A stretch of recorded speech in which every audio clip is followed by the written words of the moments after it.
Let's talk about taking risk.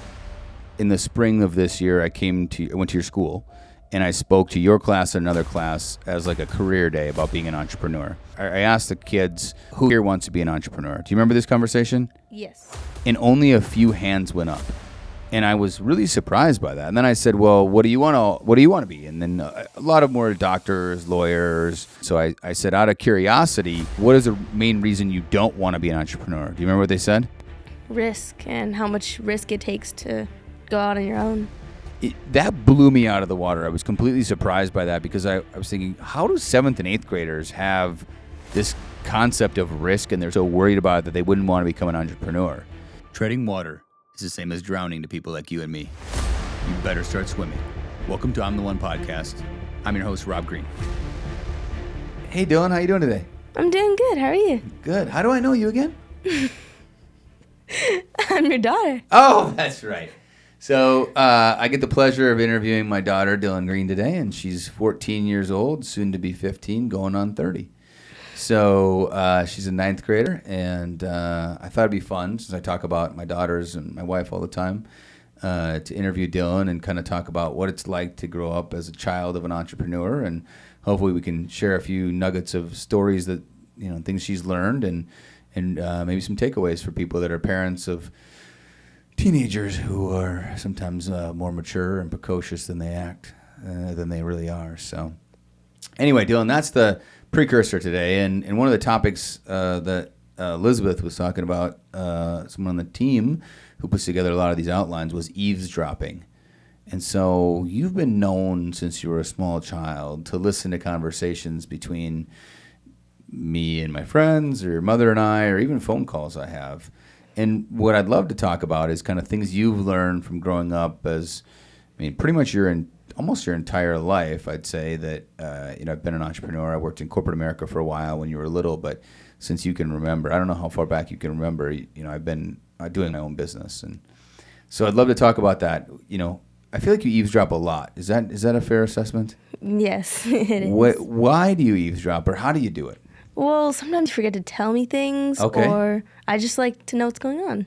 So, yeah, and you do it. You're very clever about this and strategic about it. And what I mean by that is we've got some local friends that we hang out with, and then you'll just come and stand right next to me when we're talking about business or whatever you're interested in. And you just kind of listen in. And I think that's great, by the way. I love that you do that you're interested in the business talk and you want to learn. And then you ask questions, which is also great. So I love that you do that. But then there's a lot of times you do it like surreptitiously, where I don't even know that you're listening, and then it somehow comes up later on. Yes, that's happened a couple times. I do enjoy listening to your conversations with your friends to see how you interact. And also over the phone, I hear you're not as serious. Sometimes you like to joke around a lot, curse sometimes. Whoa, easy on the cursing. I try not to curse, but I do it. I'm really bad at it. I do a terrible job. You get excited about an idea. I get very excited. I get animated, and some people would say I'm loud on the phone. Some people, okay, pretty much everybody that's ever listened to me. Some people say the apple doesn't fall too far from the tree from my parents around that. So, but what have you? It's interesting because neither one of my parents were entrepreneurs, and you growing up with entrepreneurial parents. And then you have a different, most of your friends don't have parents that have their own business. No, they don't. How do you think about, do you notice a difference the way you think about things versus your friends? Yeah, I tend to think more about things. Like, what does that mean? Can you give me an example? Most people don't plan things. Like with friends, they just say, oh, let's meet here tomorrow. And they do like impromptu things. Okay. But I prefer to like schedule it out and like make sure everyone's going. And I think that that's different because you've always done like planning stuff and like organizing things with masterminds or with friends coming into town. And Gotcha. I've learned that. So you've learned that it's better for you to plan ahead of time. Yes. And try to get people. And then some of these kids are not used to that. So they kind of wait till the last minute and then they say, oh, can we get together today? Yeah. Or tomorrow? So that's been one difference. What else have you noticed? I mean, you're 9th grade. I mean, do you really talk about business with your friends? No. Okay. But a little bit sometimes, because your friends ask about our businesses sometimes, right? Occasionally. I did have a conversation with one of my friends about I don't know why he brought it up, but I think he saw a video about it, about whiskey stones. Oh, yeah. He was like, oh, the little metal ice cubes so you don't like dilute your drink or whatever. And he asked about it because we have a brand that makes those? No, he was just talking about it. I mentioned, oh, my dad has like this brand. And he liked the design on it. Oh, that's cool. Yeah. That's neat. What else do you talk to your friends about that, you think maybe you think a little bit differently? Well, they found the business Dylan Riley on TikTok. They screenshotted my face in the videos. I love that story. We created that brand a couple years ago, named after you and your sister, and both of you got to be models in the videos and some of the photos. And so we've got a lot of arts and crafts kits, hand casting kit, and products in that. And I think it's been really fun for us to include both of you in the process of creating the brand. And you guys get a salary for that, but you don't own actually any of the business. So when we like it that way, your mother and I, to be clear. So I think that's fun. What about, let's give a little more background. I took you to China with me. Yes. Before COVID. I think you were almost 10 years old. Yes. Right? I missed Halloween that year. Yes, it was October, and your birthday's in November. So it was October of 2019. Yeah. 2019? Yeah, you were almost 11. I think you were 10. Almost 11. And we went in 2019, and we went to China for 9 days. Tell me about that experience as a 10-year-old.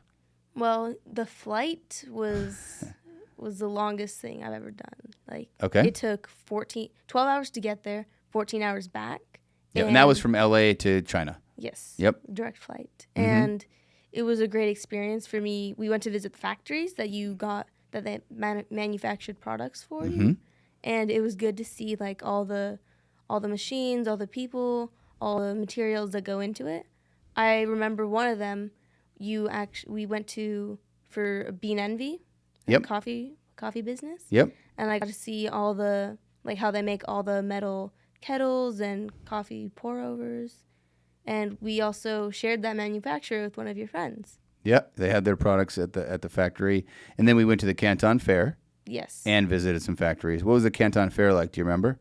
Yes, I got paid $20 per day to carry around a heavy backpack for you. That was a good deal. Do you remember the stipulations on the agreement for that? If I get tired at all during the day and want you to hold it, I don't get the money for the day. That's correct. You got zero money if at the end of the day you said, hey, I think I paid you, just to be clear, because it's starting to sound like child labor over here. I think it was $35 a day. That's what I remember. Maybe it was 20, but yeah, if you try to give me the backpack back at the end of the day or anytime before the end of the day, then you got $0. Yes. And we had a translator, Even, who walked around with us. Remember her? Yes, I do. And then you got to go see a bunch of different trade show booths. Yes. And then we went to a couple of factories, if I recall correctly. Didn't we go see Jane? Yes, we did. At the dog booster seat factory? Yep. So we went and saw Jane. But what was your takeaway of China and how different it is compared to the U.S.? I really enjoyed seeing all the different booths and how it was astounding how many booths there were. There were how many? Tens of thousands. Yeah, and we were walking all day and we did not even see close to half of them, I don't think. Yeah, just to give some reference for people, the Canton Fair has been going on for 60 years or so, every 6 months. Obviously, COVID broke that up a little bit. It's 11 or 12 million square feet. All the exhibitors come in, and then they leave. They break it all down. They set up another phase, break it all down, another phase. There's 3 phases of different types of categories of the same 11 to 12 million square feet. It's the size of 3 or 4 football stadiums with multiple levels, and you walk all day long throughout the entire show.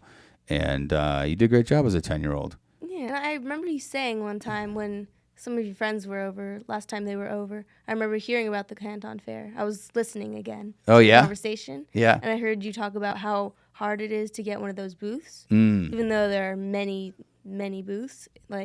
Some have been in families for a long time, and they just want to hold on to that because it's hard to come by. Yeah, because it's difficult to get them. Once they get them, they'll sublease them or contract them out to other factories or trade companies because once they get their booth, they don't want to let it go. Mm-hmm. It's one of those things that they just keep paying for it no matter what. So I think that was a fun trip for us, give you a little bit of experience. And China is so different than the United States. It's unlike any other country I've ever been to, and especially some of the factories we went to. They were, a little rough, especially around the factory. Yeah. Some of the areas, and just to see the kind of the working conditions that a lot of the people have to work in. is very different than the United States, and they were making maybe $10 or $15 a day, working an 8 to 10 hour shift. So I thought it was a good experience to take you with, for you to see what other people in other parts of the world actually have to go through, and they make a small amount of money. I don't know if it's really impacted your ability to spend money or not, or how you think about spending money, but that was the hope that I had as your dad, was that you would spend less money. I think it has at least a little bit. Yeah? And it's what you're saying about the pay that they get. It's very different, because at like In-N-Out, you can make, I think, 18 an hour. Yeah. And those people in China back then were making like $10 to $15 a day for a full day doing labor. I mean, not that In-N-Out isn't hard, but like real labor, like polishing kettles and things like that. One of the stories that I've told a few times with friends, and I might even told it on the pod, but I'll revisit it with you, is that, do you remember the Bank of Dad story when we first started Bank of Dad? I think so, yes. So we remember we read the book, How an Economy Grows and How It Crashes Together. That was a very good book. And then I said, let's start the Bank of Dad. And for those people, the Bank of Dad is the concept that my daughters can invest money with me, and then I will pay an interest rate. And to get them to understand what interest was, I said, we have to give you an interest rate. And I said, how much do you want? And do you remember what you said? No. She said 10%. And then I said, well, it has to be 10% over some period of time. Do you remember what you said for that?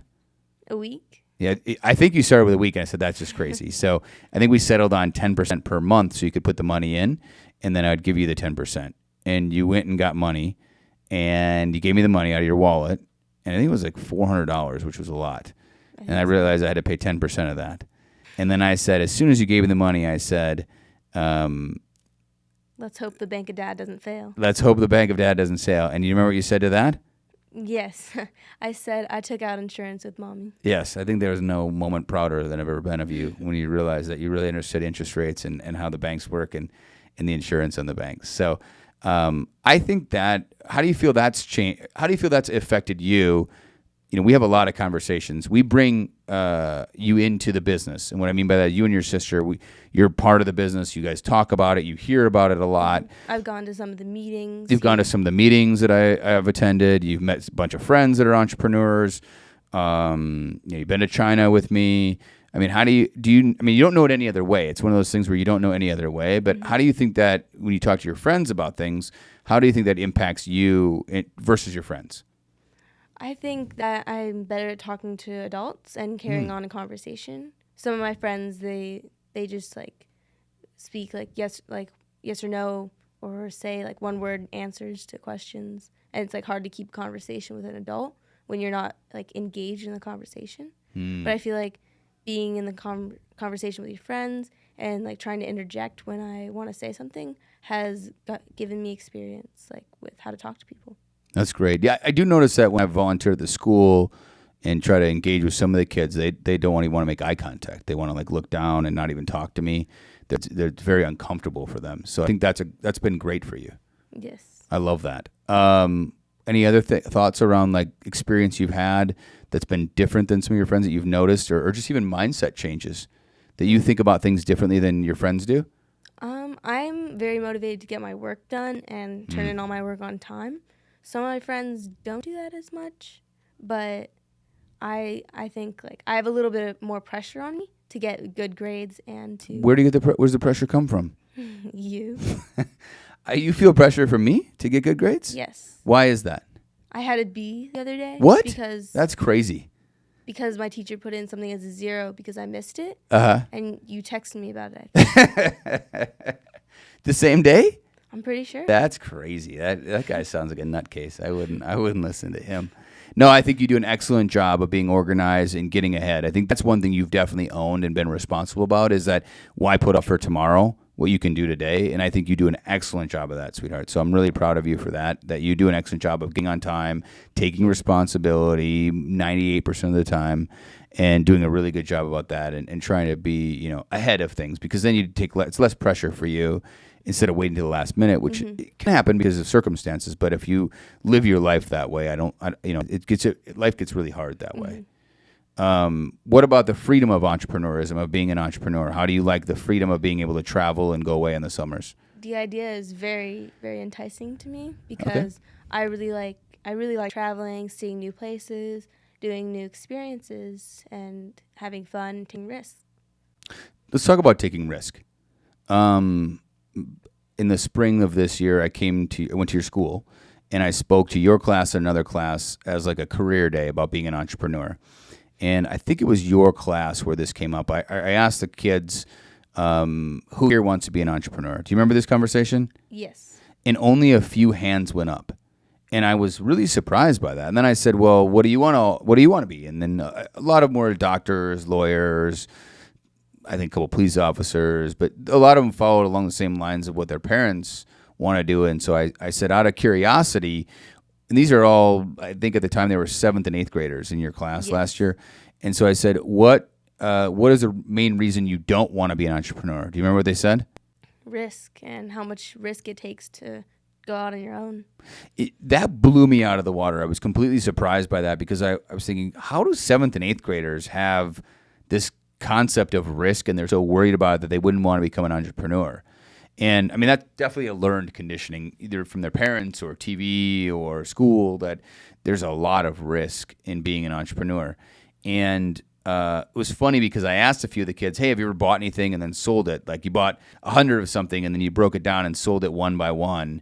And a bunch of kids had done that at school, even though the teachers in the back of the room frowned upon it and said you're not supposed to do that. A bunch of kids, I said, well, you guys are already entrepreneurs. You're already taking some risk by buying a product, breaking it down into smaller quantities, and then selling it individually and making money off it. That's entrepreneurism. That is finding an opportunity and taking some risk and then making some money off of it. Mm-hmm. They had good ideas because the things they were selling, people had demand for. There was Correct. How important is demand? It's very important. If you have an amazing product but no one wants to buy it, the idea is useless. It's true. I mean, a lot of people don't understand that concept. I think that's the big gap I see a lot of times with, I've talked to some patent attorneys, and they have a lot of inventors. And that's one of the inventors' dilemmas, that they're really great at making a product, but they haven't really tested whether people want to buy it or not. And it's very easy for us, and we've done this here. We've over-engineered a product. We made it too good, and then it costs too much to make, and then people don't want to pay that much because they don't see the value in that better product, but they're not willing to pay for it. Mm-hmm. So what else do you think has been unique, and no pressure here, but what else has been unique about being my daughter? I think mindset that I've like grown up having and taught. You've recommended a lot of books for me to read, and we have a whole bookshelf with all these educational books, and I really enjoyed the Dan Sullivan ones. Okay. I felt, because I started reading them a couple years ago, and I'll read one every once in a while, but the comics in there, I felt engaged me, and they kept me engaged, like whenever they would pop up, and it helped really like solidify the ideas. That's great. Any favorite books that I've recommended to you? I know I try to make you read some books you don't want to read. Have there been any one? Oh, Gesundheit. Any one book that really resonated or you thought was just, oh my gosh, I love this. Has changed the way I think about things?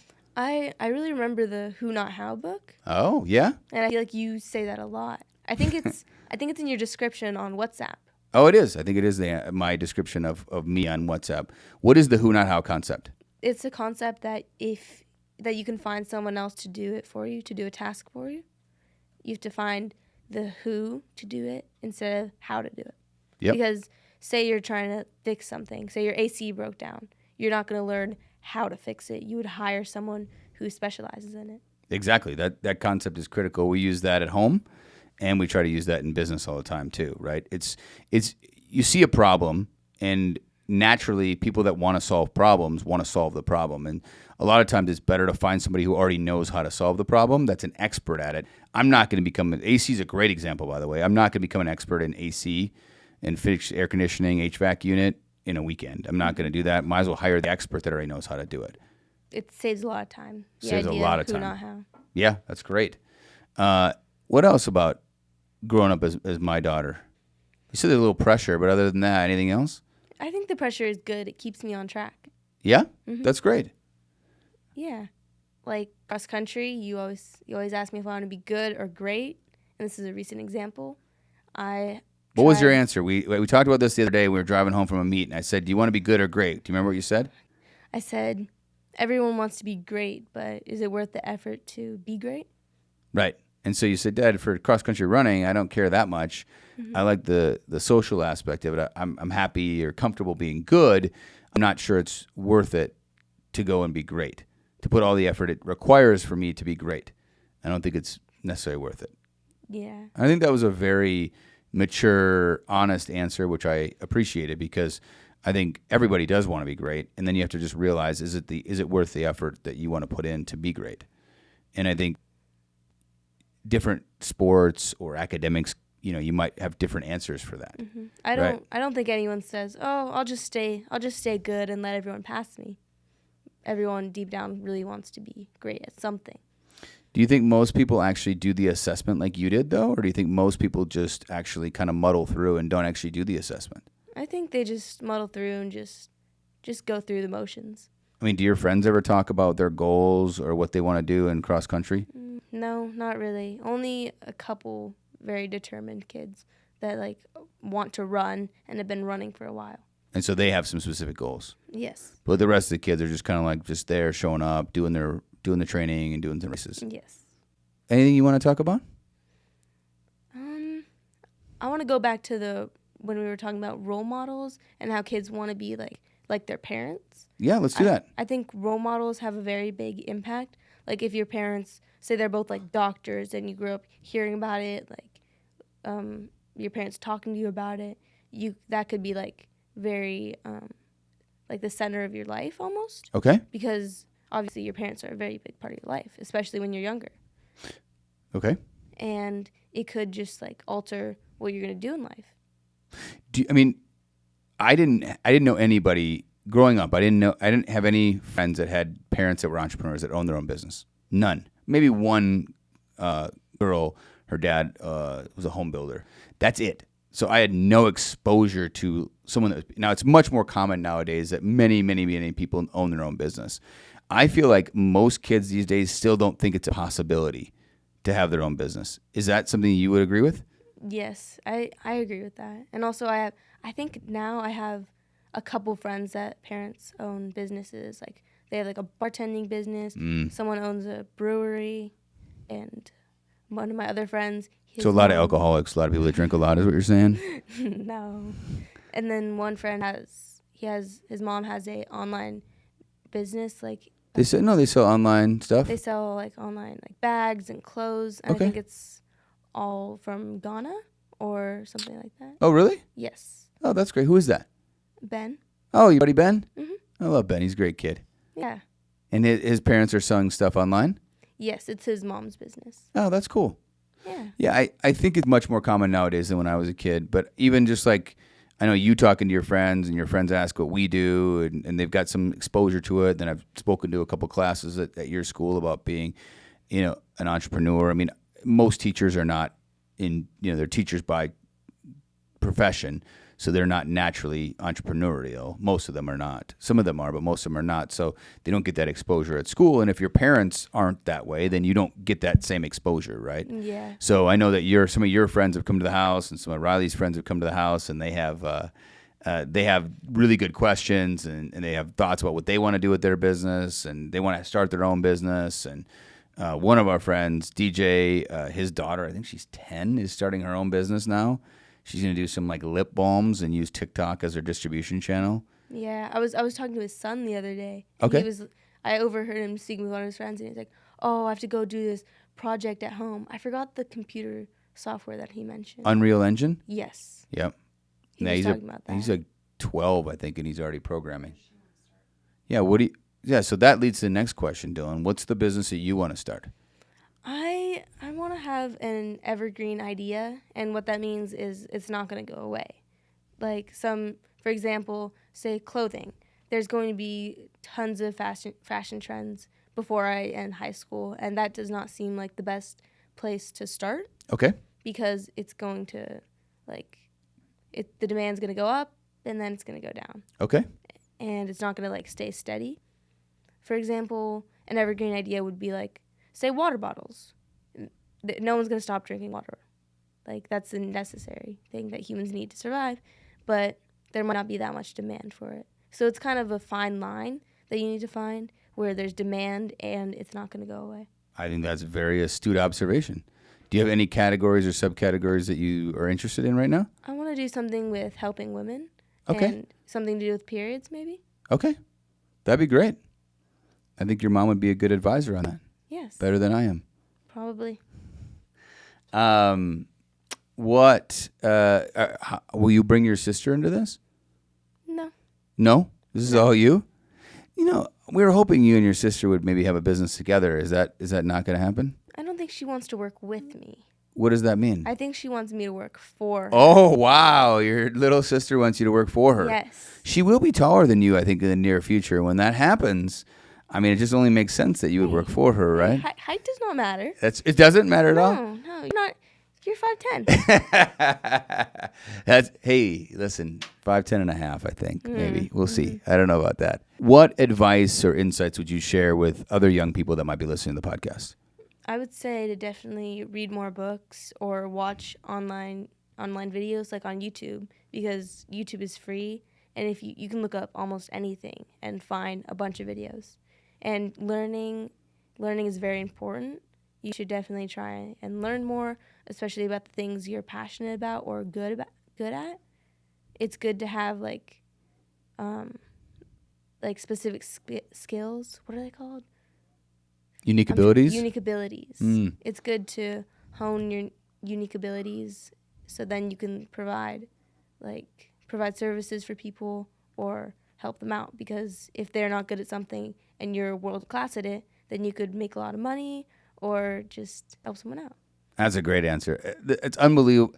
I feel like I've imprinted on you some of these things, because these answers are not scripted, and that's exactly how I would answer it. So I think that's great. I think your advice about leaning into what you're great at, and generally things that you're great at you enjoy. And so that allows the cycle or the feedback loop to continue, where you learn something and you do well at it and you enjoy it, and then you want to learn more and then learn more and then learn more. So that's really exciting. Is there anything, how do you see yourself going to college? Do you think, will you go to college? Most likely, yes. I think it's, first of all, a very good experience to make connections with people and go to school with people who are like-minded. Yeah.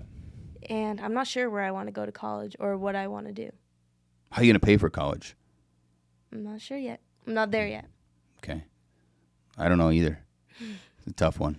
So you'd mentioned like going online and learning from YouTube. I know one of the things that I require of you and your sister, even during summer vacation, was some learning. So this summer, we were in Hawaii for the summer. I had you go on Khan Academy, and we picked 3 subjects. Is that what it was? Yes. What Science, subjects? Math, and history. And then you and I agreed upon what you were going to learn and what goals you were going to hit by the end of the summer. And then you kind of reverse engineered the milestones to get. Do you feel like the summer between 8th and 9th grade, do you think that helped you set you up for success this school year now? I think it definitely did, because I'm in Algebra 1-2 honors right now. Mm-hmm. And I recognize we were just working on equalities, and I recognize it from over the summer. And I feel like that's helped me not forget things over the summer. That's great. And then you're dual enrolled also in geometry honors. Yes. In an online course, so you can do 2 math courses the same school year. How is that going for you? I'm a little bit behind right now, but It's going pretty well. Okay. I recognize some ideas, but some I've never heard of. Good. So I think Khan Academy is a great resource for kids. It's free. Yes. I know that they're going to be integrating some AI in there to have like a personal tutor.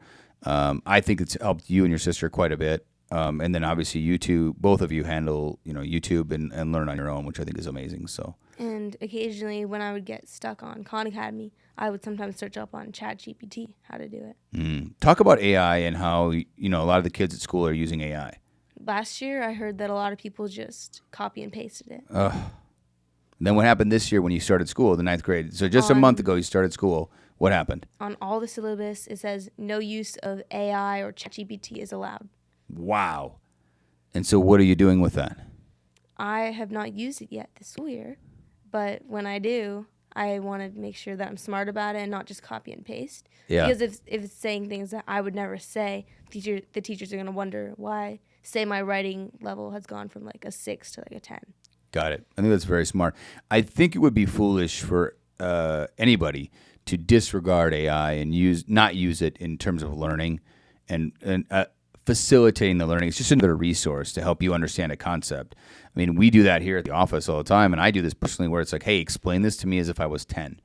I don't understand this concept. Please explain it to me. And then ChatGPT does an amazing job of summarizing and explaining things. I think it would be silly for you and all students in life to not utilize it as a great resource. Yes. One way that I used it last year was analyzing my paragraphs or essays I would write for school. And even though we had peer revision after all the assignments, I would like to use ChatGPT to just get specific things that I could fix. That's a great use case. What action steps do you think we should take off of this? I mean, I think this has been a really fun interview for me. I know that you were a little nervous about coming on. I'm so happy you did. I enjoyed it. Good. I think the action steps are having discussions with your kids more often, more frequently about what they're interested in. One thing we try to do, or especially when I learn something new, I try to come home and share it with you girls and your mom. Like AI. When AI first broke last year, ChatGPT broke. I came home and I was like, I cannot believe it's like magic. It's amazing. So trying to have discussions around it, because we're all as adults still trying to learn every single day. And I think you're learning, and how do we kind of do this together? I think one thing that a lot of people think about is like a work-life balance, and I'm trying to integrate family and work together. So balance is very important. Yeah. And so thanks for coming on. Of course. I love you deeply. I love you We'll too. have you on again soon. Okay. Sounds Have a great good. day. If you enjoyed today's podcast, please subscribe, leave a review, and share with friends. Visit I'mTheOne.com and ask me anything. And as always, stay curious and never stop becoming the one.